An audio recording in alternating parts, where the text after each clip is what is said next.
Hello everyone, and welcome to FrontFundr's Ask the Experts, our monthly deep dive into a specific topic from the world of investing.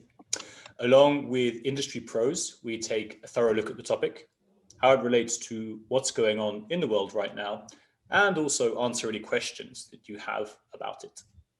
This time round, to coincide with the RRSP deadline on March the 1st, we'll be focusing on RRSPs and investing. And to do that, we're joined by Larry Craig and Jeff May. A very warm welcome to both of you. It's great to have you with us today. Larry and Jeff are dealing representatives for FrontFundr and Silver Maple Capital Markets, but they're also professional financial advisors with Sentry, and it's within this capacity that they join us today. Sentry Group is an established wealth management firm based in the Kitchener-Waterloo area, having served Ontario residences for over 10 years. And we're certainly happy to have you both with us here today to talk about the importance of financial planning and investing for the future. Jeff and Larry are going to give us an overview of the topic. They're going to cover the questions that you sent in to us in advance and also cover any other questions that you want to ask live during the session. So I encourage you to send those in as and when you think of them. So Jeff and Larry, my pleasure to hand it over to you guys. Take it away. All right. Well, good afternoon, and thank you, John, for the great introduction. We'd like to thank you all for taking the time to join us this afternoon, and thank you for the team at FrontFundr for arranging this event. I know that everybody has their time is valuable, so we really appreciate taking the time out to spend some time with us this afternoon. Just a little bit of background. Jeff and I have been in the financial services industry for over 25 years and have witnessed many changes during that time. Over the last 12 years, we've also been advocates for changes that opened up opportunities for the eligible or retail investors, allowing them to participate in this market, which we call the exempt market or private capital market. Our partnership with FrontFundr now allows us to move our clients forward using an online platform with automated transactions, allowing us to work more closely with investors on their specific issues, which allows them to make more informed investment decisions. Remember, any investment, single investment, should be part of a larger picture that integrates your financial goals with diversification. We think that's very important. In the short time today, we're only going to be able to touch on a brief overview of the RRSPs. There's a lot to discuss, but we're going to try to keep it brief. And if there's any additional questions, we'll be glad to answer those at a later date through email, maybe even one-on-one. So the information will be made available for review, and our contact information will be available for additional support. We can spend some time with FrontFundr investors one-on-one. Just send us a request for a meeting, and we'll be able to take time to answer your specific questions or concerns. And Jeff, you want to take it from there? Perfect. Thanks very much, Larry. So this afternoon, we're going to do a brief overview for everyone in regards to RSPs and answer some pre-addressed questions to us. And I'm just going to talk very, very briefly about an overview of what an RSP is, in case there's anybody who, in this day and age still isn't quite sure. The one thing they've asked us is to stop speaking in alphabet. There's too many acronyms to remember. So an RRSP is basically a registered retirement savings plan. It's a savings plan that allows you to establish a plan. CRA registers it, and then you or your spouse or your common law spouse can contribute to this plan. RSP contributions are tax deductible and can be used to reduce your tax. The flip side of that is any income you earn is usually exempt from taxes, and as long as the funds remain in the plan, and when you take them out is when you pay the taxes. So it's designed to be a long-term retirement savings plan. There are a couple other uses that if we have time, we'll talk about, but it's designed for retirement.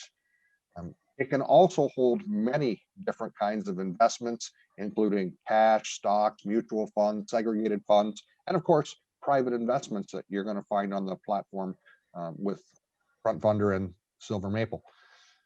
So that's very good. Now, there's always been a lot of talk about diversification as far as the investments you hold in your portfolio. But something that we think is just as important is account type diversification. So you need to make sure that you're using RRSPs, TFSAs, cash savings accounts, and even life insurance assets effectively, so you can balance your portfolio. And the other thing, we feel that you need to take a holistic approach so that you can see the whole picture, you can see the whole playing field, and it allows you to reach your goals on your timelines. So those are the basics. We're going to throw it back to John, and we're going to start working down some of the pre-addressed questions. If you have specific questions as we go along, please send them in, and we'll get to them as many as we can. So thanks very much, and we look forward to answering your questions here for the next 20 minutes or so. Great stuff. Thanks for the overview, guys, and definitely some learnings in there for me as well. I enjoyed the fact that acronym speak is definitely something that plagues the financial world, right? I guess, as you said, let's dive in with some of the sort of the questions we got submitted in advance, and then, as you said, please do send in any questions live that you have, and we'll make sure to cover those as we go as well. First one I want to kick off with is about using RRSPs, I guess, and so question is, like, when is the best time to deplete them? Larry, you go first, and I'll go second. Yeah, I mean, obviously that's it depends on the investor or client's financial situation. I mean, the whole idea of an RRSP is to have the tax deduction when you're in your higher income years, and defer that tax until a point, at a later date when you start redeeming and take it out, and you typically, that's in retirement. So it really just depends on the retirement plan. You got to take into account government, if there's OAS, old age security, or Canada pension. Some clients might want to leave their retirement income longer, because you can, if you take it out at a later date, obviously it's going to appreciate more, but it's really it's designed to, it's up to the individual client situation. That's something that you'd have to sit down and work with an advisor to say what is the best time to be taking it out. If you're in a lower income situation before retirement, that's something else, because if you're showing a lot less income, it might be beneficial to take it out earlier and possibly put that money somewhere else, such as maybe a tax-free savings account to shelter tax going forward. So it's really an individual situation to make that determining factors. I hope that answered it somewhat. I guess it's a balance, right? It's kind of subjective, case by case, but obviously, like, the more you put in and the longer you leave it, kind of the bigger it's going to be, but maybe the less time you have to enjoy it, and kind of balancing those two things is pretty important. Yeah, there's a number of factors to determine it. So there's no right or wrong, or there's no, special time. It's just, you really have to determine how that's going to work out with your whole financial picture. Absolutely. Yeah. Just saw a question come in live, so I'm going to jump to that one before we go back to the prearranged questions as well. But question coming in is, are there any options for rolling RRSPs into another vehicle if one anticipates their income to be higher at the time of retirement? Or can you reinvest it? So what are the options out there? Well, I guess that the shortest possible answer for that is anytime you take money out of an RRSP, there's going to be tax consequences. So as Larry mentioned, you want to ensure when you are taking money out, you're doing it at the lowest possible income point in your life. Okay. So if you have a large pool of RRSPs and a small TFSAs and little income, you can take money out of your RRSPs because they'll be taxed at a lower rate because your income is down, and roll those into other vehicles such as a TFSA. But there is no direct mechanism to transfer an RRSP to a TFSA. I guess is a short answer. Great. Anything to add on that one, Larry? Yeah, Jeff hit it. Anything you take out of an RRSP is going to be totally taxable. The best vehicle that we have right now, which is mostly is misunderstood, is the TFSA. But there is going to be tax, there is going to be a tax situation taking it out of the RRSP. But when you put it into the TFSA, any growth from then on is totally tax-free. So, and the best time to do that is at a lower income. If you think you're going to have a higher income down the road, it might be better to take that money and do it now versus later. But that's an individual situation and depending on your tax bracket and income. Great stuff. Thank you. I think to jump back to the questions that we got in advance as well, there's another one that relates to basically FrontFundr as a platform, because of course there are campaigns that are live on the platform that are eligible for RRSP investments. So can you add a little bit of color, or I guess the question is, firstly, what RRSPs are, but I think we've covered that. And then how does it help investments on FrontFundr? How does that whole picture fit together? Well, I think I'll jump on this one. So we know what an RRSP is. We know that it can hold various types of investments. So the product on the product shelf at FrontFundr are very interesting and a very good way to diversify your portfolio, and as well have the opportunity for some higher growth on those kinds of investments. Typically speaking, products on this shelf have the possibility for higher growth, and of course it's growing tax sheltered inside your RRSP. So that can be a real benefit. And I know it's not our topic today, but I want to throw it back because I know Larry's mentioned it, that the products on the FrontFundr shelf also make very good holdings inside your TFSA, especially because they're tax preferenced. But again, it's all going to come down to your risk tolerance, your portfolio makeup, and how you want things to work going forward.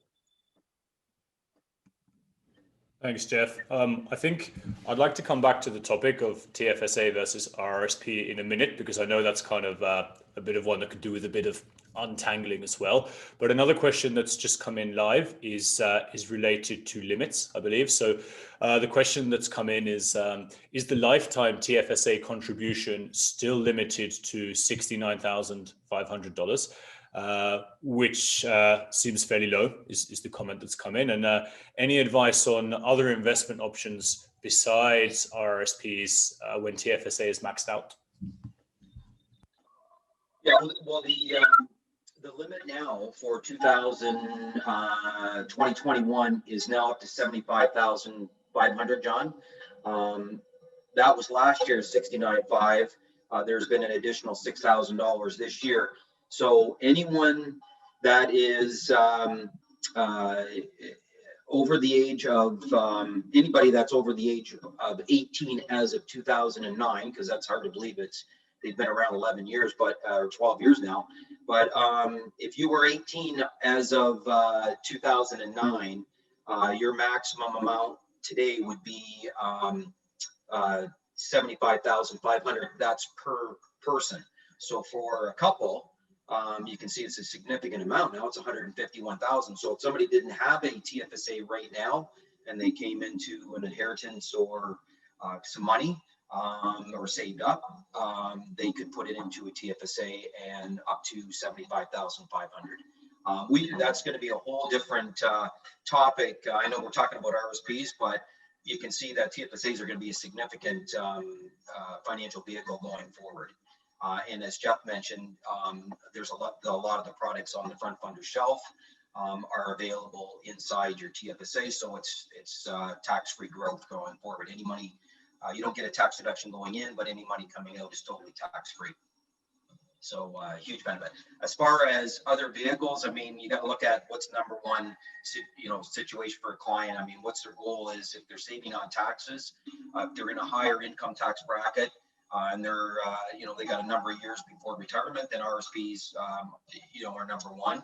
And then sheltering against tax, TFSA is number two. A lot of people have money sitting in savings accounts at the bank, and GICs, and they're number one. They're getting low rates of return, and any money they do make is totally taxable in a non-registered account. Whereas if you put the same investment inside a TFSA now, you've sheltered against tax. And that's our goal, is to, number one, is to look at our client situation, is to save on taxes. And so those are two great investments vehicles. So. Absolutely. And I guess, as you say, you need to play the long game and weigh up all the factors, right? Kind of the benefits of the RRSP and the TFSA exactly. Working within that limit. And if and when you've kind of completely maxed that out, look at other things, but there are ways to bring it all together. Absolutely. And John, if you don't mind me just interjecting for one quick second, the fourth part of that conversation that isn't applicable for everybody, but if you've already maxed out your RRSP and your TFSA, and you've got an emergency fund that houses your cash savings, then an overlooked aspect can sometimes be the use of a life insurance policy, which will provide tax sheltered growth, a tax-free death benefit to the beneficiaries, and can be used for estate planning. So that there's kind of the fourth leg of your stool, if you will. Yeah, really valid point that I guess not everyone considers or thinks about, kind of the even longer term aspect of that too. Absolutely. Jeff, maybe I could continue with you. I know one of the questions that came in was a fairly specific one, but that's the point of the session, right?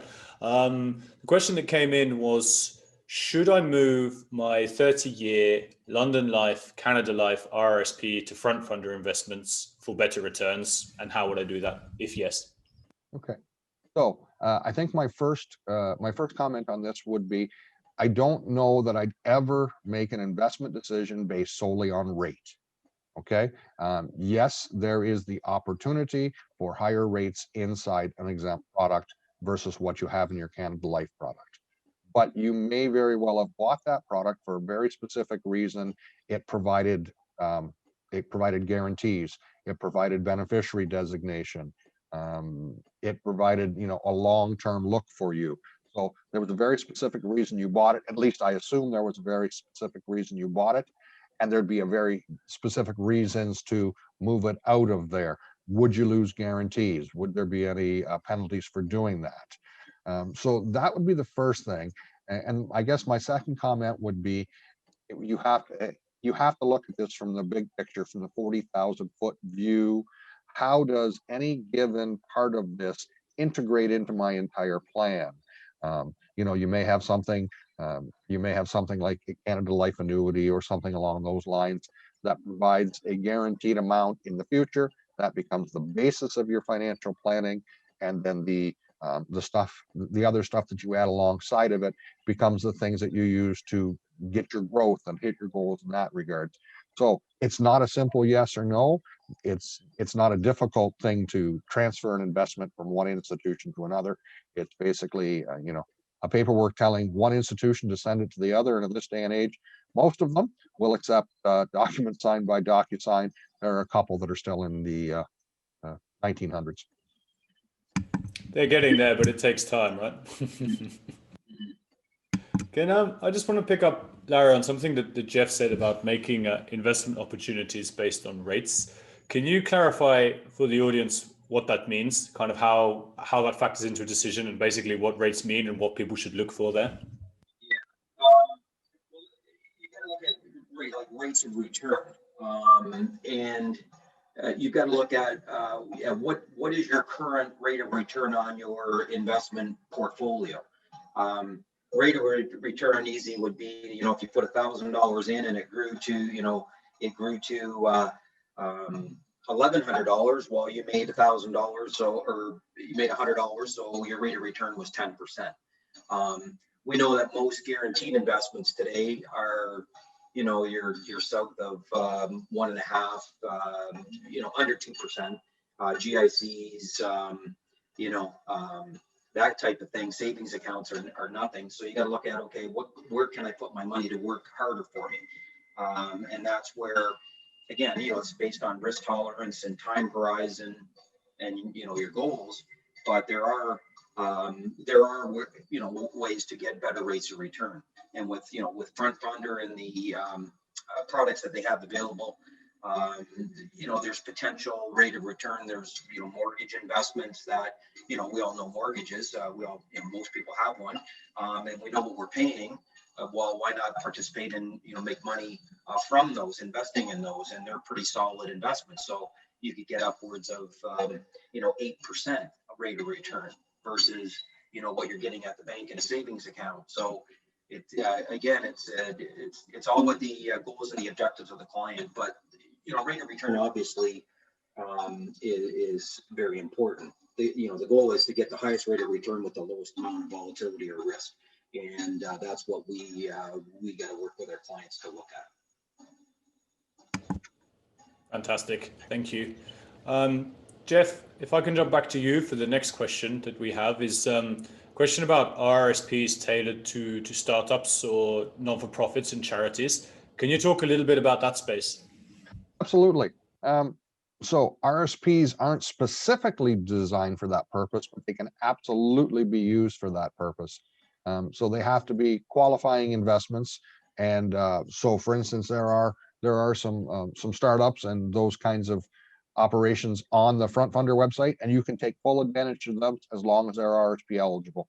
The government does, specifies what is and what isn't RRSP eligible.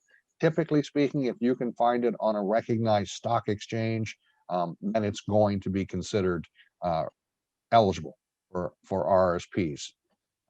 As far as charities, you're not going to find so many of those, because in the charity situation, you're more often than not giving them the money. So you're not looking for an RRSP contribution, RRSP deadline.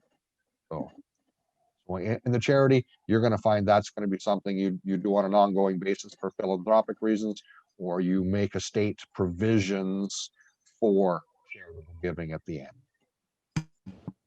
Yeah, that makes sense. Thank you. I continue with you there, Jeff. Another question that's come in is about FrontFundr offering RRSP investment transfer options for RRSP, RRIF, RESP, LIRA, and TFSA eligibility. A lot of acronyms there. What's the benefit of moving money from an RRSP to the FrontFundr option? And if the amount that's transferred over, does that get taxed? Okay, so first of all, let's answer the taxed question. Anytime you transfer an investment from one carrier to another, it is a non-taxable event. So no, you do not get taxed. If you have an RRSP today at whatever banking institution you deal with, and you want to transfer it and purchase an investment on the FrontFundr shelf that is RRSP eligible, there are no tax consequences. It's done with a very simple form called a transfer authorization for registered investments, and it's just you sign it, and then we send it off to the institution and say, send your money here. So there is no tax consequences on that. So you can do that with your RRSP, you can do that with your LIRA, you can do it with your TFSA. Okay, there are very specific rules on registered retirement income funds, or RRIFs. You want to be careful if you're going to transfer those, because your RRIF, as the name indicates, it's an income fund. You are taking money out of it.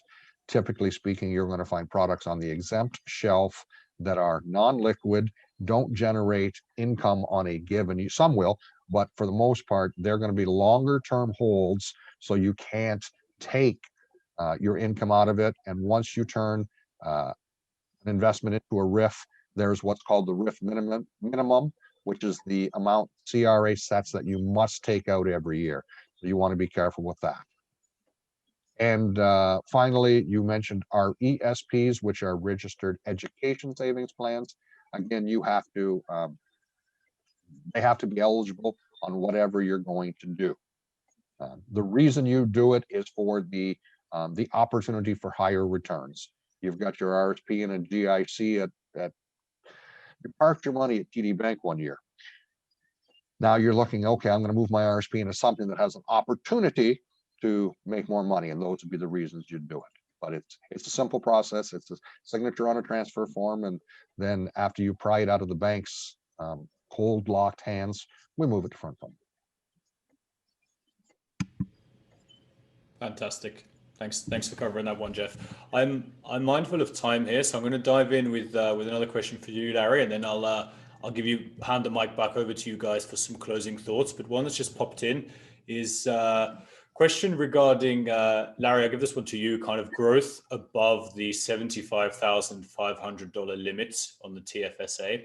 So that's tax-free for withdrawal, right? So if you were to put 75,500 into it and it goes up to 100,500, so you've got a gain or a difference of 25,000.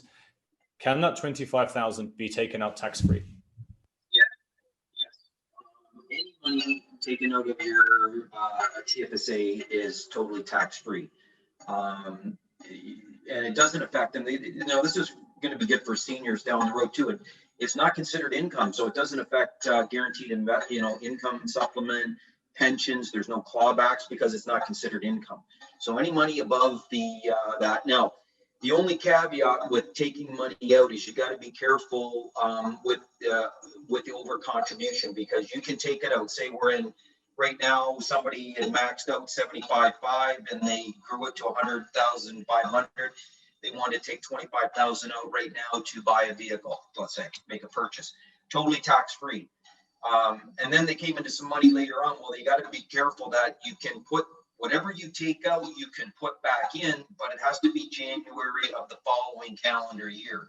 So in this case, Victor asked that question is, yeah, you can take out the 25,000, but if he wanted to contribute back in because he's maxed out at 75.5, any money, he'd have to wait till January of next year to put that 25,500 in, plus whatever is allotted for 2022, which if it's another 6,000, then he'd be able to put the 25 plus the other 6,000. So you got to be careful with contribution limits when you get to your maximum. If you're right now, if somebody had lower than that, then it's not going to be an issue. But you got to be careful. If you're at that maxed out limit, you got to be careful of contribution limits. So I guess you have to think about it strategically, right? Right, and you could be, if you're over contributed, you got to be careful because CRA will penalize you 1% per month on your over contribution, just like doing it in an RRSP. So I mean, if you over contribute, say you put that 25,000 back in and you didn't know, and you put it in next month, well, you could have 9 months of 25,000 at 1%. That's, it adds up on your penalty. So you got to be very careful. But the answer is yes, you could take it out. You just got to be careful when to put it back in. Fantastic. Thanks for that one, Larry. I've got one eye on the clock here. So Jeff, I'm going to hand over to you for some closing thoughts. But just a reminder to everyone that we will be sending a follow-up email with all this information. And of course, Jeff and Larry on hand to answer any other questions you have. So Jeff, I'll just give it over to you now. Thanks, John. Well, we want to thank everyone for taking the time this afternoon to listen to us, to learn a little bit about RSPs and learn a little bit about who Larry and I are. We are experienced professionals. We have a great number of years of experience, especially as it pertains to the private capital market. We're really happy with the partnership with FrontFundr. It, as Larry said, allows us to work with our clients on an online platform, and in this day and age, that's extremely important. And but as always, we will maintain that the most important part is the strategic overview, your holistic plan to make sure that everything you're doing fits into your goals, fits into your risk tolerances.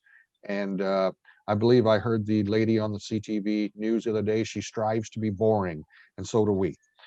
We want to be boring. We don't want your investments going up 30, down 50, and you being ready to yell at us. So we strive to find the proper investments that fit your tolerances and get you to your goals with the least amount of risk that we can. And we look forward to serving you. Our contact information will be in the information coming from the folks at FrontFundr. And if you need us, we're an email away. So thank you very much. Thanks a lot, Jeff. And yeah, I just kind of underline boring in the best possible way, right? And on behalf of FrontFundr, I just want to say a huge thank you to both of you for chatting with us today. And of course, a huge thank you to everyone who tuned in from home. Really hope you found the session useful. We'll be following up with an email tomorrow. And don't forget that there's plenty of RRSP eligible campaigns on FrontFundr. So if you have a minute, go and check those out. But otherwise, yeah, wishing you all a fantastic long weekend ahead. Stay safe, stay healthy, and see you very soon. Thanks a lot.